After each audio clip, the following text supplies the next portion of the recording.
ఇందాక మనం చూసిన పక్షి ఉంది కదా, అది ఆ పక్షి. Vertical rainbow.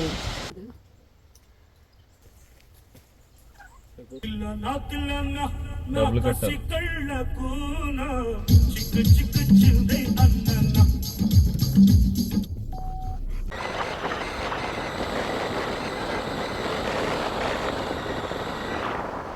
సిడ్నీ అనగానే ఢిల్లీ ఆర్ హైదరాబాద్ లాగా ఒక పెద్ద సిటీ, హైఫై కల్చర్ ఉంటుంది, బోలెడన్ని బిల్డింగ్స్ ఉంటాయి.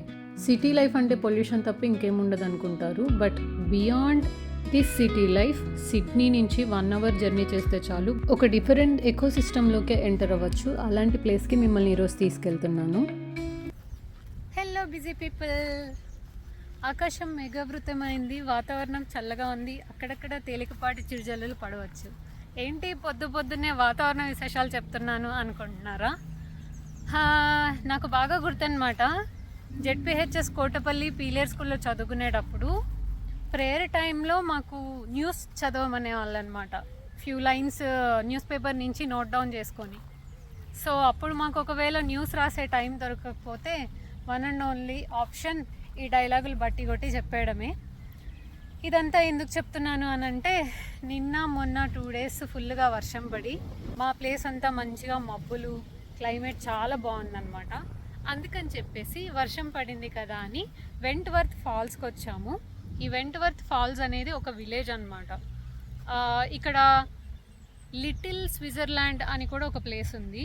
సో ఈ ఏరియా మొత్తం కలిపి బ్లూ మౌంటైన్స్లో ఒక ప్లేస్. ఇక్కడ ఏంటంటే ట్రెక్కింగ్ ఉంటుంది అండ్ మధ్య మధ్యలో చిన్న చిన్న వాటర్ ఫాల్స్ ఉంటాయి అండ్ క్రీక్స్ ఉంటాయి అన్నమాట.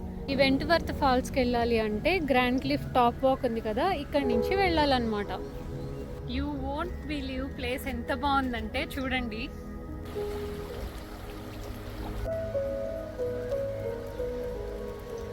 ఆల్రెడీ పోస్ట్ చేసిన silent conversation with Wentworth Falls shoes ఉంటారు కదా, ఇది వ్లాగ్ అనమాట.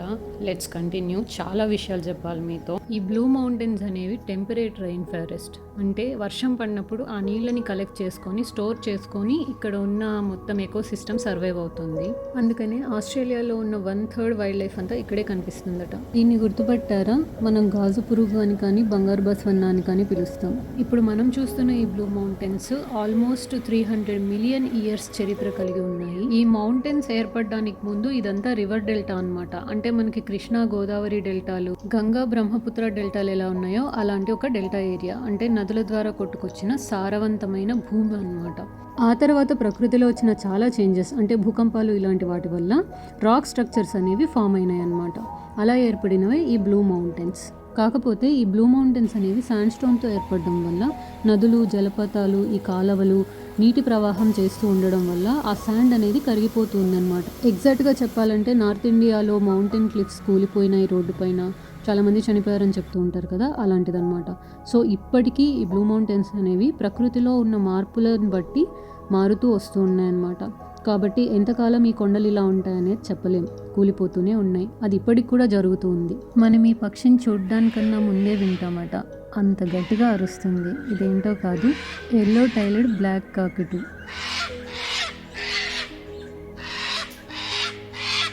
మన భాషలో చెప్పాలంటే నల్లని చిలుక అన్నమాట. కాకటూస్ అనేవి చిలుకకు సంబంధించిన జాతి లాంటివి. వాటిల్లో బోలెడన్ని రకాలు ఉన్నాయి. సో ఈ నల్లని కాకటూ ఏదైతే ఉందో ఇది లార్జెస్ట్ పాపులేషన్ ఆస్ట్రేలియాలోని. అండ్ దీని ముక్కు ఎంత స్ట్రాంగ్గా ఉంటుంది అని అంటే మన వడ్రంగి పిట్టలాగా వుడ్కి హోల్ చేసి అందులో దాని గూడు కట్టుకోగలుగుతుందట.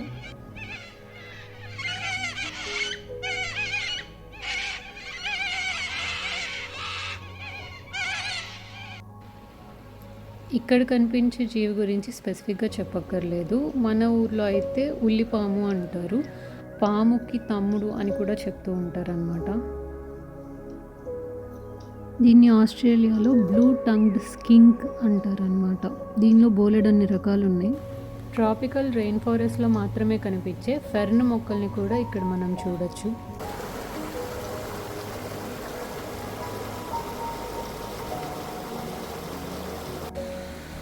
కనిపించే వాటర్ ఫాల్ పేరు క్వీన్స్ క్యాస్కేడ్ వాటర్ ఫాల్స్. అంటే అరకులో చాపరాయి వాటర్ ఫాల్స్ అని ఉంది కదా, ఆ టైప్ అన్నమాట.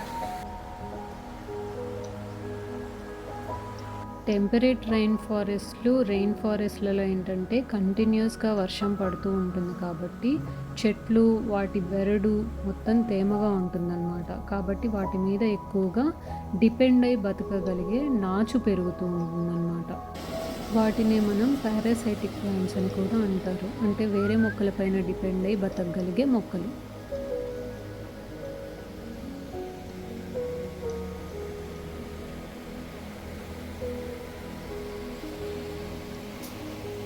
అంతేకాదు ఇక్కడ వర్షం పడిన తర్వాత పుట్టగొడుగులు వస్తాయట, మష్రూమ్స్.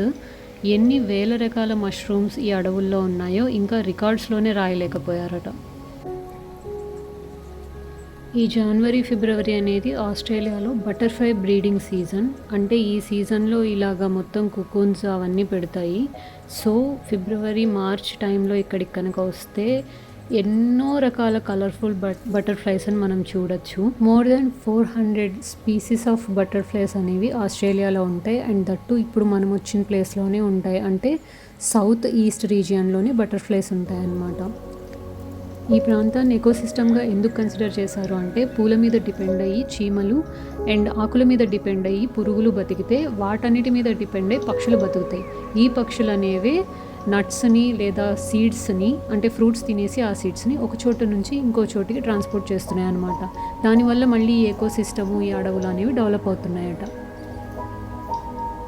బేసిక్గా రెయిన్ ఫారెస్ట్ అంటే చాలా రకాల మొక్కలు పెరగచ్చు. కానీ ఇక్కడ నేలలో న్యూట్రిషన్స్ లేకపోవడం వల్ల ఇలాంటి ఫెర్న్ టైప్ మొక్కలు పెరుగుతున్నాయి. వాటిల్లో ఈ బంక్షియా ఫెర్న్ అనేది చాలా ఫేమస్ అన్నమాట. వీటిపైన డిపెండ్ అయ్యి చాలా రకాల పక్షులు ఇక్కడ బతుకుతున్నాయి. రెయిన్ ఫారెస్ట్ రీజియన్లో ఏంటంటే ఎత్తైన చెట్లు ఉండడం వల్ల నేల మీద మొక్కలు బతకలేవు. అందుకని చెట్ల మీదే బతుకుతూ ఉంటాయి. ఎయిదర్ వాటిని పారాసైటిక్ ప్లాంట్స్ అని కానీ లేదంటే షేడెడ్ ప్లాంట్స్ అని కానీ అంటారనమాట.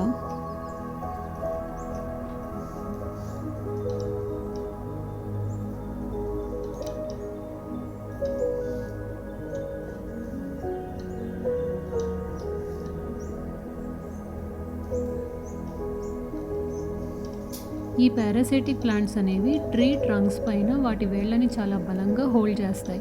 సో దట్ చెట్టు పైన ఏదైతే తేమ ఉంటుందో వాటిని పీల్చుకొని అండ్ చెట్టు నుంచి న్యూట్రిషన్స్ని తీసుకొని అవి చాలా స్ట్రాంగ్గా డెవలప్ అవుతాయి అన్నమాట. ఈ ప్లాంట్ గుర్తుందా ఎవరికన్నా? మన ఊర్లో కూడా ఉంటాయి. Walking in the Woods. మొత్తం అడవులు, చెట్లు ఇదే ఉంది. ఇది చూసిన ఆస్ట్రేలియాలో ఉన్న 1/3 బర్డ్ స్పీసీస్ అన్నీ ఇక్కడే ఉంటాయట. దాదాపు 250 టైప్స్ ఆఫ్ బర్డ్స్ని ఇక్కడ ఐడెంటిఫై చేశారు.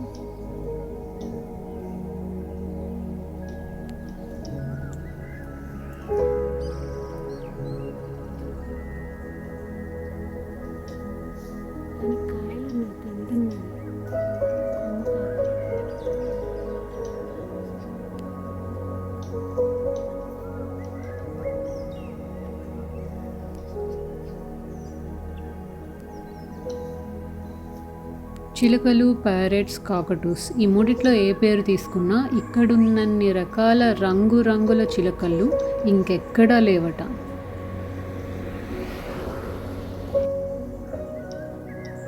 ఇక్కడ అడవుల్లోనే వైల్డ్ బెర్రీస్ అని చెప్పి, ప్లమ్స్ అని చెప్పేసి, చెర్రీస్ అని చెప్పేసి చాలా రకాల ఫ్రూట్ ప్లాంట్స్ పెరుగుతున్నాయి అన్నమాట. మన ఇండియాలో అవి ఎగ్జాటిక్ లేదా కాస్ట్లీ ఫ్రూట్స్ అయి ఉండొచ్చు, కానీ ఇక్కడ అడవిలో పెరిగే మొక్కలు అన్నమాట. సో వాటన్నిటిపైన డిపెండ్ అయ్యి ఈ రామచిలుకలు లేదా కాకటూస్ అనేవి పెరుగుతున్నాయి.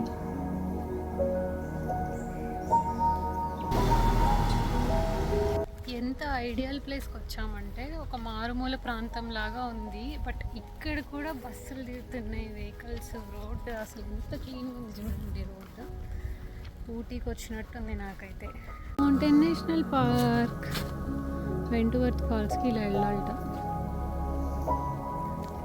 ఆ ఒక్క పక్షి మిగిలిపోయింది, అది చూడాలి.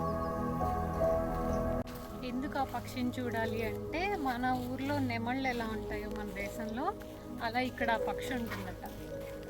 అండ్ అది నెమలి ఎట్లా అయితే పూరి విప్పి నాట్యం చేస్తుందంటారో అలాగే ఈ పక్షి కూడా ఒక డిఫరెంట్ సౌండ్ చేస్తూ డాన్స్ చేస్తుంది. అది దాని స్పెషాలిటీ అనమాట. ఆ పక్షి ఈ ఖండంలో తప్ప ఇంకెక్కడా లేదు. దాన్ని లయర్ బర్డ్ అంటారు.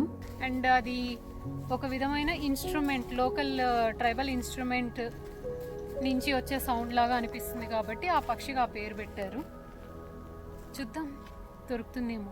సో ఇంతసేపు మనం ట్రెక్కింగ్ అంతా చేసి జామిసన్ లుక్అవుట్కి వచ్చేసాము. ఇది హైయెస్ట్ పాయింట్. ఇక్కడ నుంచి మళ్ళీ వాటర్ ఫాల్స్ చూడాలంటే కిందకి నడవాలన్నమాట. అంటే ఒకవైపు నుంచి కొండ పైకి ట్రెక్కింగ్ చేసి ఆ తర్వాత మళ్ళీ ట్రెక్ డౌన్ చేయాలన్నమాట.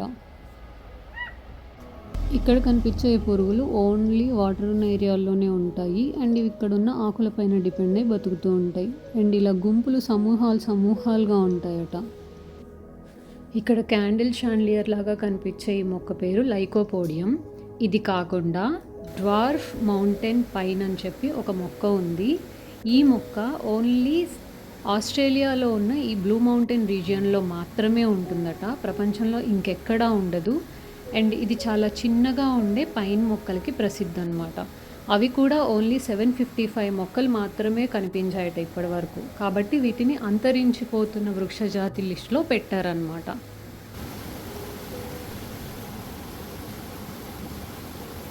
ఇలా చిన్న చిన్న వాటర్ ఫాల్స్ అన్నీ కలిపి ఒక పెద్ద వాటర్ ఫాల్స్గా ఫామ్ అయింది.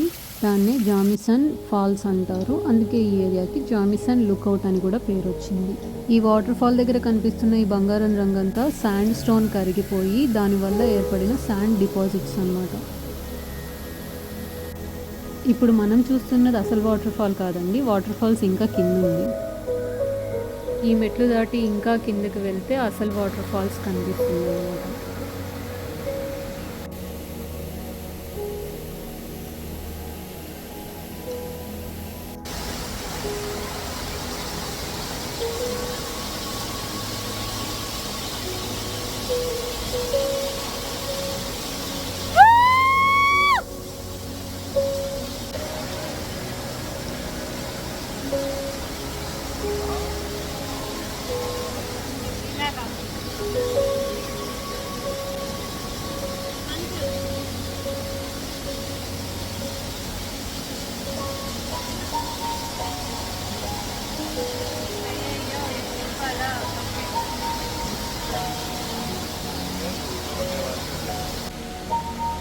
ఇక్కడ రాక్ ఫార్మేషన్ అంతా లేయర్స్గా ఉండడం వల్ల కొండరాళ్ళ మీద కూడా మొక్కలు వస్తున్నాయన్నమాట.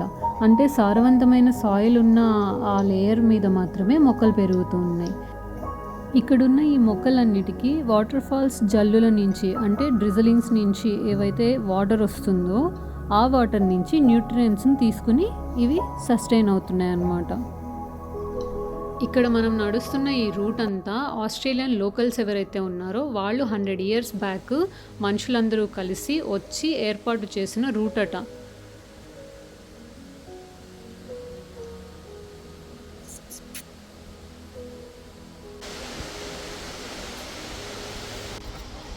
క్లిఫ్ మొత్తం ఎడ్జ్లో ఉన్నాం. ఇక్కడ నుంచి పడితే డైరెక్ట్ లాయలాకి. అండ్ వెనకాల మొత్తం వాటర్ ఫాల్స్. ఎంత బాగుందో.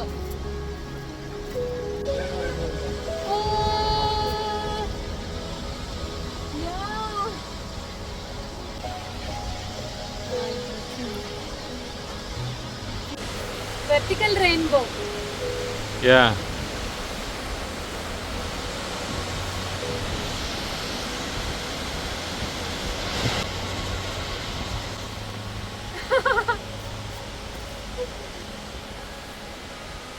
అది అలా వెళ్ళి ఆ పైనుంచి అలా కింద పడి ఇంకా ఆ కింద కూడా ఇంకా పడుతుంది.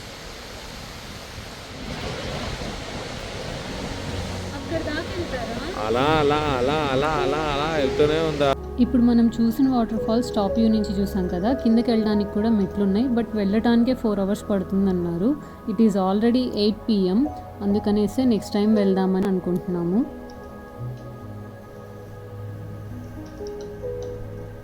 నేను లాస్ట్ టైం చెప్పాను కదా రాక్ ఫార్మేషన్ అని చెప్పేసి అండ్ ప్లాటోనిక్ థియరీ అని. చూడండి ఇక్కడ మధ్యలోనేమో స్ట్రాంగ్ రాక్ ఉంది అండ్ ఇక్కడేమో శాండ్ స్టోన్ ఉంది మొత్తం.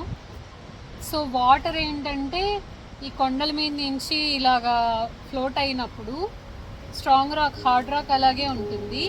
బట్ శాండ్ స్టోన్ అనేది ఏంటంటే శాండ్ లాగా ముక్కలు ముక్కలు కింద కట్ అయిపోతూ వస్తుంది అనమాట. సో అదంతా కూల్ అయ్యి అక్కడ గోల్డెన్ షేడ్లో మనకు కనిపిస్తుంది. సో ఇదన్నమాట, చూడండి అసలు ఇదైతే క్లియర్గా కనిపిస్తుంది కొండ. ఆ ప్లేట్ టెక్టోనిక్ థియరీ అనేది ఒకటి ఉందన్నమాట. ప్లేట్స్ అనేవి అంటే ల్యాండ్ అనేది ఒకదానిపైన ఒకటి మూవ్ అవుతూ ఉన్నప్పుడు లేయర్స్ లేయర్స్ ఫామ్ అయినాయి. ఆ లేయర్స్ వల్లనే ఇలాంటి స్ట్రక్చర్ అనేది ఏర్పడుతుందట. If you see this one, ఇక్కడ తెలుస్తుంది క్లియర్గా డిఫరెన్స్. అండ్ శాండ్ స్టోన్ చూడండి, దగ్గర నుంచి చూపిస్తాను. ఆ శాండ్ ఇసుక రేణువులు అన్నీ కలిపి ఒక రాయిలాగా తయారు చేస్తే ఎలా ఉంటుందో అలా ఉంటుందన్నమాట. కనిపిస్తుందా? మొత్తం ఇసుక రేణువులే, అన్ని ఇసుక రేణువులే. వీటి మీద నుంచి వాటర్ ఫ్లోట్ అయినప్పుడు ఏంటంటే ఆ రేణువులు స్ప్లిట్ అయిపోయి ఇసుక రాలిపోయినట్టు అవుతుంది. అందుకని కొండలు కరిగిపోతున్నాయి అన్నమాట. అసలు ఆ రాక్ ఫార్మేషన్ చూడండి, ఒక లేయర్ తర్వాత ఒక లేయర్ ఎలా ఉందో.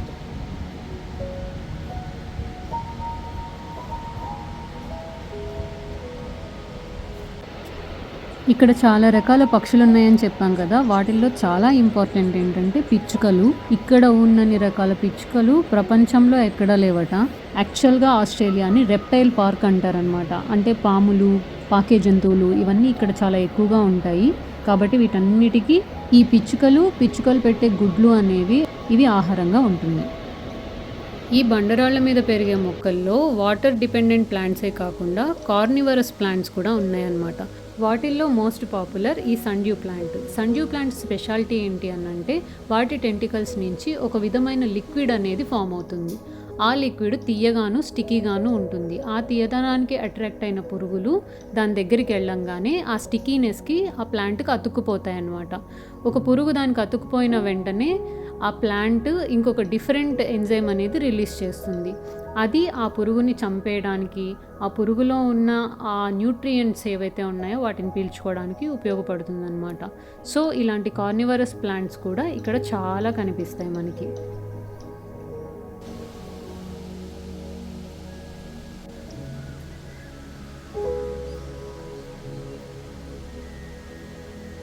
ఇక్కడున్న మొక్కలకు రాలిపోయిన ఆకులన్నీ స్పాంజ్ బెడ్స్ లాగా పనిచేస్తాయి అన్నమాట. అంటే వాటర్ ఫాల్స్లో ఉన్న వాటర్ని అబ్జర్వ్ చేసుకొని ఎక్కువ టైము ఈ అడవిలో తేమ ఉండేలాగా మెయింటైన్ చేస్తాయి. ఇది ఆస్ట్రేలియన్ డెవిల్ రెడ్ యాంట్. ఈ చీమకి విషం ఉంటుంది కాబట్టి ఎక్కువ శాతంలో కనుక చీమలు మనని కుట్టినాయంటే మనిషి చనిపోతారట.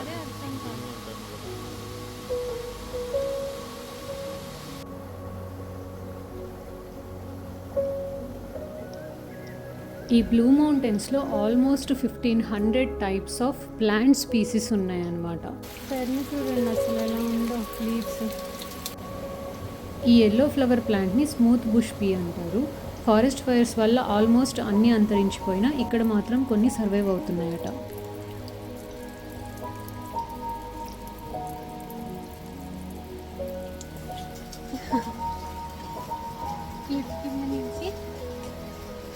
వెళ్ళాలి.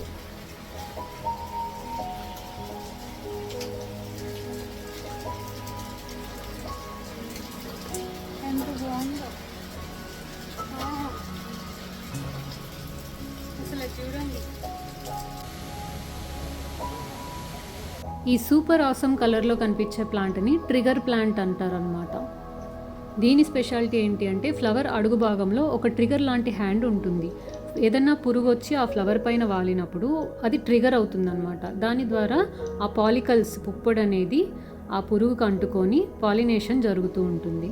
దాని సీడ్స్ చూసారా ఎంత బ్యూటిఫుల్ కలర్లో ఉన్నాయో. పిచ్చుకల్లాగా కనిపించే వీటిని bell bird or bell miner అంటారనమాట.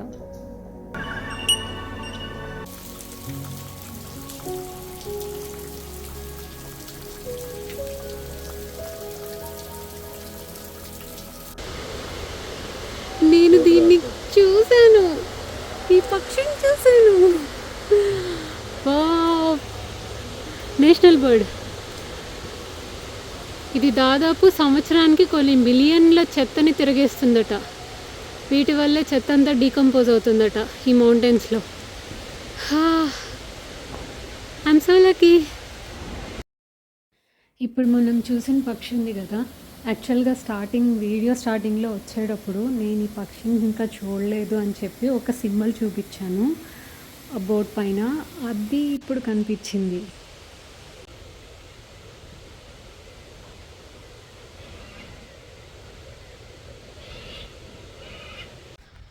ఆ బర్డ్స్ నేచర్ నుంచి వచ్చే ఏ సౌండ్ అయినా మిమిక్రీ చేయగలుగుతాయట.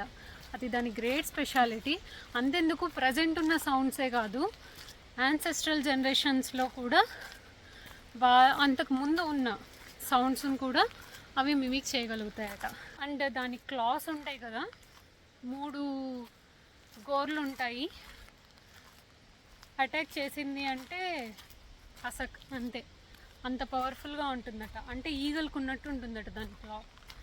అండ్ ముక్కు కూడా చాలా షార్ప్గా ఉంటుంది. కాబట్టి మదరు బేబీ ఉంటుంది కదా కోడి పిల్లల దగ్గరలాగా, అలా వెళ్తే అటాక్ చేస్తుందట. I'm really happy.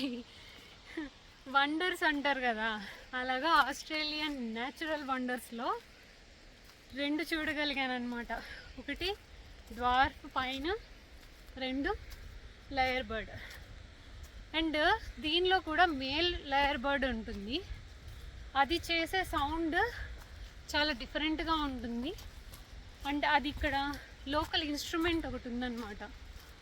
ఆ ఇన్స్ట్రుమెంట్ని లయర్ అంటారు, LYRE.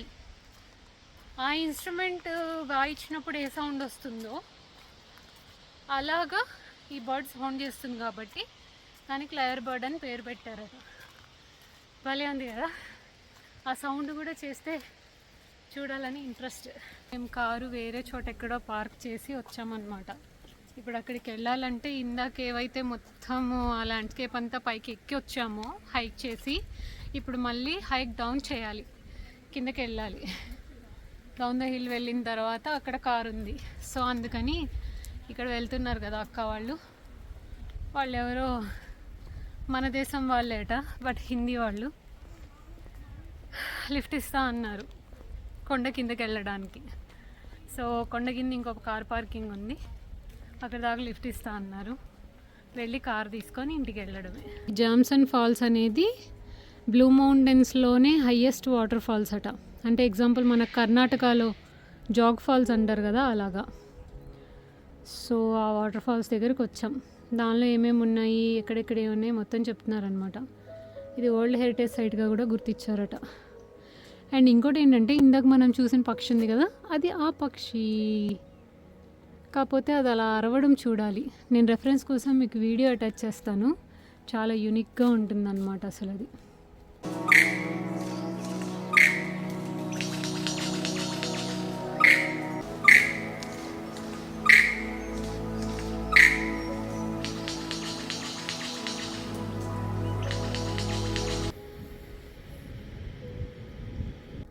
చూసారుగా బ్లూ మౌంటైన్ వ్యూ పైనుంచి ఇలా ఉంటుందన్నమాట. సేమ్ మనకి ఎలాగైతే ఊటీ హిల్స్ వీటిని నీలగిరి పర్వతాలు బ్లూ మౌంటైన్స్ అంటారో, అలా ఇక్కడ కూడా వీటిని బ్లూ మౌంటైన్స్ అంటారు. దూరం నుంచి చూసినప్పుడు అది బ్లూ షేడ్లో కనిపిస్తుందట, అందుకని బ్లూ మౌంటైన్స్ అని పిలుస్తారు. బట్ మన ఊటీలో ఉన్న బ్లూ మౌంటైన్స్ కా పేరు ఎందుకు వచ్చింది అంటే, నీలాన్ కురుంజి అని ఒక రకం ఫ్లవర్ ఉంటుందన్నమాట. ఆ ఫ్లవర్స్ 12 ఇయర్స్కి ఒకసారి విరబూస్తాయి.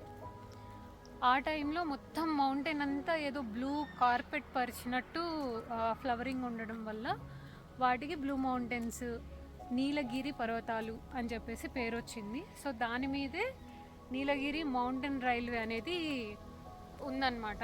ఆ నీలగిరి మౌంటైన్ రైల్వే ఇండియాలోనూ ఏషియాలోనూ చాలా ఫేమస్ రైల్వే అన్నమాట. నేను ట్రై చేశాను, బట్ నాకు ఆ టికెట్స్ నేను వెళ్ళిన టైంకి దొరకలేదు. ట్రైన్ టికెట్స్ ప్రీ బుకింగ్ చేసుకొని వెళ్ళాలట. సో అక్కడ మన నీలగిరి పర్వతాల్లాగా ఇక్కడ మన నీలగిరి పర్వతాలు. ఇదిగో ఈ ఆంటీ వాళ్ళు పాపం మనకి లిఫ్ట్ ఇస్తున్నారు కింద దాకా వెళ్ళడానికి. లేట్ చేయకుండా వెళ్ళిపోదాము. ఇప్పుడు ఆల్మోస్ట్ టైం నైట్ 10:30 అవుతుంది. ఫుల్ ట్రెక్కింగ్ అంతా చేసి అలసిపోయాము. అండ్ బాగా ఆకలిస్తుంది అనమాట. ఆఫ్టర్నూన్ లంచ్ కూడా చేయలేదు. ఆన్ ద వేలో డ్యూరల్లో మిత్రందా దాబా ఉంది, అక్కడికి డిన్నర్కి వచ్చేసామన్నమాట. ఇప్పుడు డిన్నర్ కంప్లీట్ చేసుకొని మళ్ళీ ఇంకొక 45 minutes డ్రైవ్ చేసి ఇంటికి వెళ్ళి నిద్రపోవాలి. సో ఈ రోజుకి ఇంతే విశేషాలు. Hope you liked my video. Please subscribe చేసుకోండి అండ్ లైక్ చేసి షేర్ చేయండి. Thank you so much. Good night.